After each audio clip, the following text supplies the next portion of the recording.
ni kumtii mtu unayekaa naye, awe baba, awe mama, awe shangazi, awe mjomba, yeyote ambaye uko chini yake, na yeyote unayokutana naye barabarani, huyo ni mzazi, kwa sababu wewe ni mdogo, yeye ni mkubwa, si ndio? Sawa watoto? Ukiona watu wanakushawishi ufanye vitu vibaya vinavyomuudhi Mungu, ujue wanataka kukurudisha kule kwa shetani. Mnanielewa watoto? Usikubali ukaidi, matusi, kutokuheshimu watu, kufanya vitu kwa makusudi. Mimi nitakapokwenda kuweka mikono, ujue huo mkono ni wa baraka. Baada ya kuwekewa mkono, hakikisha na wewe mtoto unawatii wazazi ili uwe na heri duniani na uwe na miaka mingi. Sawa watoto? Mpigie Bwana Yesu makofi mtoto aliyoko hapa mbele.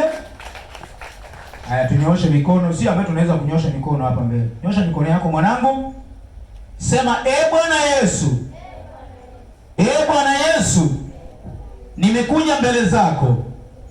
Mimi ni mtoto wako. Umeniumba wewe ili nikutumikie hapa duniani.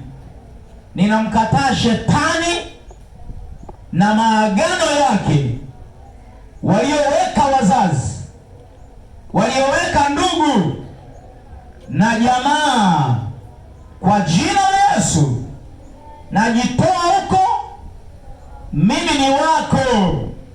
Naomba baraka zako, naomba ustawi wako, naomba mafanikio yako, naomba ulinzi wako na ushindi wako. Asante Yesu, asante Bwana Yesu, asante Bwana Yesu. Nyosheni mikono.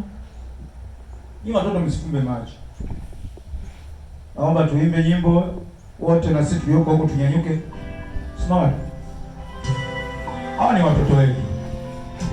Ukianza kuomba watamkie mema kama mimi nitakapokuwa na watamkia mema. Na kuhakikishia mtoto wako magonjwa nyemelezi